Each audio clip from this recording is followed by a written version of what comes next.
the best SUV that you can buy right now just happens to be electric. Okay, that's a pretty controversial statement. Let's zoom out a little bit with maybe something we can all agree on.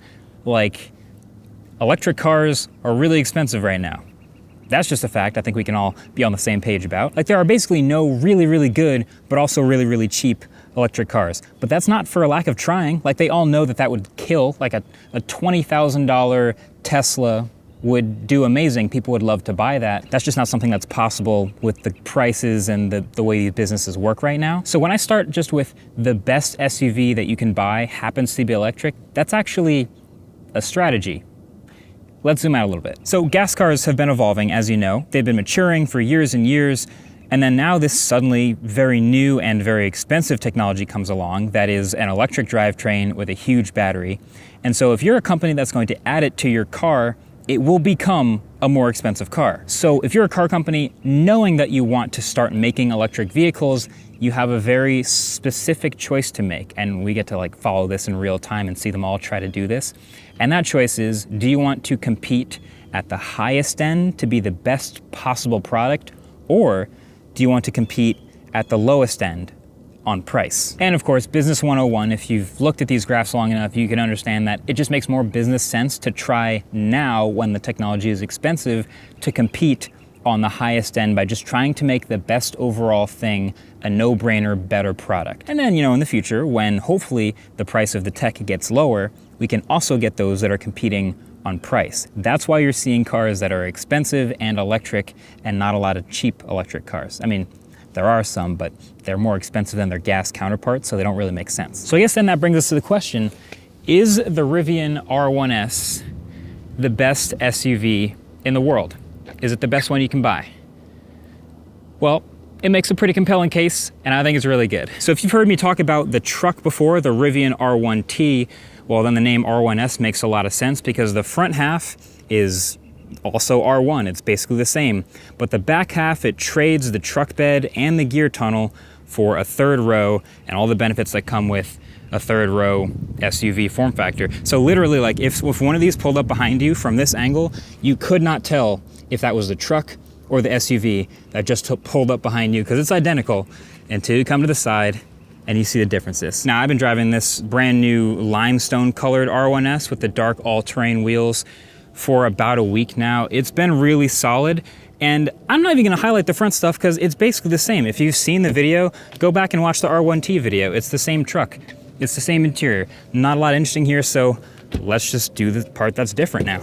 So let's take a look at the new and slightly improved interior. I'm in the second row right now.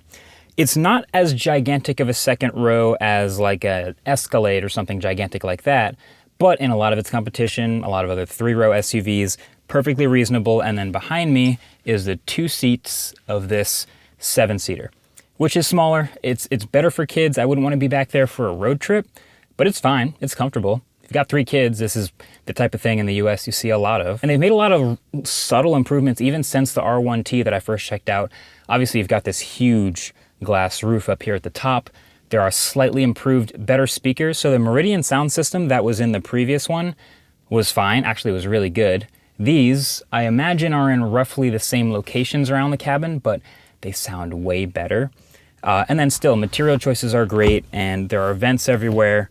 Really solid builds, nothing's creaking or scratching or squeaking or anything like that. This is nice. But of course, since it's 3 rows, you want to know how to get back to the third row, so let's do that. So there's a nice little button on the shoulder of the seat. You press that, it slides it forward on these rails, and you can just pop right back here into the back seat. So look, as predicted, not a ton of legroom. That's the seat right there, but you do have the vents back here. You also do have additional sunroof behind this little pillar here, which feels pretty nice, and you still have the entire trunk behind you. Spacious, airy. The light interior color helps, of course, but yeah, that's the third row you didn't get with the R1T. Got a little cup holder back here. There's a speaker over here, the vents that you can point at yourself, and of course on the other side, same deal. But I do want to show you the trunk space because I think that's what's the most important, actually impressive. So of course, coming around to the back, you still have that distinctive light bar across. You still have the blinkers on either side. But now if you want to open this liftgate here, it automatically will pop open like that, which kind of reminds me, I think a Jeep Wagoneer or something does this, but you've got this sort of split gate. The top half opens, the bottom half stays closed, so if you've got stuff sort of rolling around in here, it's protected, it'll stay in. Then this button right here will pop this section down, and it's got this little clever mechanism here that creates this sort of flat surface as it slides open. So now you can slide things in here, and if you even want, you can use these locking and unlocking bits here that can slide around, lock into place, and then tie things down to the other side. So if you've got something that's actually gonna stick out the back and you don't have enough room, that can help you out. Now I mentioned there's no gear tunnel, but they even kept things like what you find in the truck bed, which is 1500 watts of power. And you also have your air compressor back here. So all of that's still good. You still get to keep it. There's also this giant subwoofer on the other side. But of course, if this is gonna be the best three-row SUV, it's gotta do better than this, right? I mean, all the seats are up. That's fine for groceries, I guess. But you already know it's electric, so that means there's even more space where there wouldn't be a gas tank. That's your first aid kit. This is, I believe, a charging kit or a tire compressor. Yep, air compressor. And then even more sub-trunk space.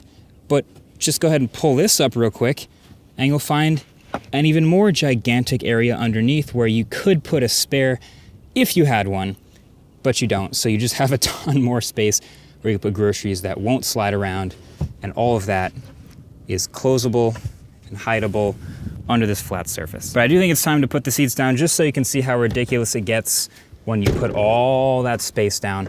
Actually, this is kind of a sweet setup for me. If I don't have all of the seats needed at once, this is a sort of a giant flat area where you can fit a ton of stuff. I'll try to put numbers on the screen if there are any available to sort of contextualize how much that is. And then of course I can't reach from back here, but you've got the buttons to pop the last two all the way down. I don't know why the headrests don't go down, but when they do go down, it's just this gigantic, massive amount of space. You could fit a bike or two back here and still have the front seats. It's pretty sick. So does having enough space for a mattress folded down make it the best SUV in the world? Not by itself, no. I mean, the sub-trunk space is great. You also can't forget about the front trunk, which the R1T also had, and all the power tool stuff, and all the space, and the green roof, and oh yeah, and then you gotta drive it, of course. Spoiler alert, this one's also really fun to drive, which is probably not a shock to anyone who knew anything about the R1T, because yes, this one is also a quad motor, 800 horsepower missile in a straight line. It is absurd.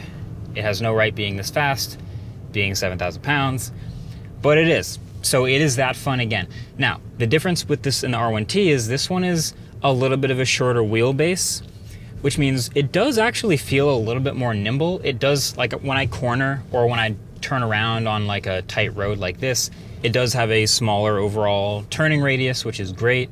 It also means if you're off-roading, you have a better breakover angle. All these things, like most people will not use 75% of the capabilities of this vehicle, but if you do, that'll be really good to know. But again, just like in regular driving, okay, I'm gonna be in all-purpose mode because that's the typical mode you'll drive around in this thing. And it drives like as good as any other SUV you could possibly imagine. Meaning, soft suspension, check. Firm acceleration if you want it, but very relaxed and drivable all the rest of the time, check. Regen, great. Stability control, great. No problems here. I couldn't expect much more. But now you can go into sport mode, because if you're gonna spend a lot of money and you want it to be the best overall product, you can hear the air suspension literally lowering it as I go into the lowest overall setting and now the firmest, most responsive mode. And it should be able to do both, right? If it's gonna be a super expensive, best overall product, it should be able to do both. And this is maybe the only place that I could possibly see anyone complaining, which is that it's not the sportiest thing in the world.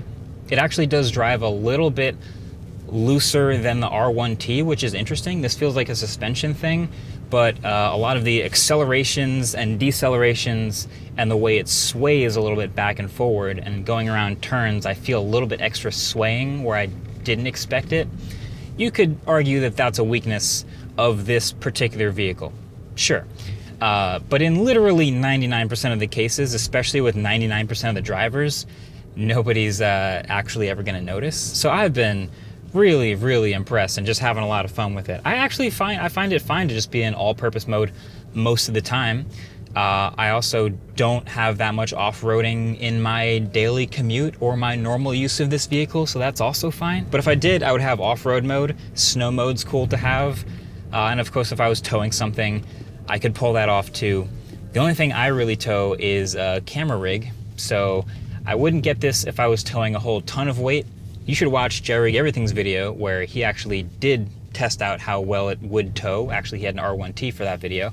But I wouldn't get it for that either. But this just really fits the, that is nimble. This just fits the adventure vehicle mantra. It really feels like it matches that description, adventure vehicle. So it's like, yeah, all right, Marquez, if you're gonna call it the best, what is it competing against? Well, if you're just going straight 6-row SUV, there's a lot of them out there, and America loves these things. There are the Toyota Highlanders, or I think that's a Honda Pilot right there, that's a 3-row.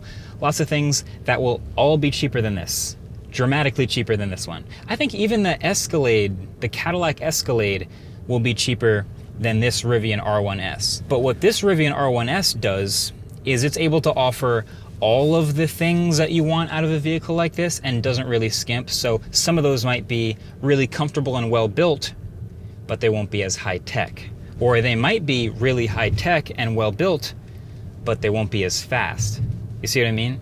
Now, this is the electric one too, so it's going to be the quietest, it's going to be the most responsive, the most efficient, it's going to have the most space, and those are all benefits kind of over all of the other 6-7-seat SUVs. So I think if the mission is just like, make a great thing that's just the most fun for the people who don't really have a budget and just want to go crazy and have the coolest, best thing, I don't think that there's much else that I would take over this one. Like if you just pressed a button and I had 3 kids and I had to daily drive something that could, you know, go get groceries, take them all to school and just have a fun time in, otherwise, this would be pretty good. Now the question for everyone else is like, okay, when is this experience, when is the electric vehicle experience that's actually fun and good going to come down in price?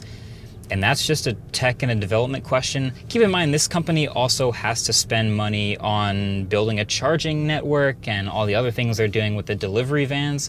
I keep seeing the Rivian delivery vans on the road all the time because there's an Amazon warehouse near here, so I feel like I see one like every single day.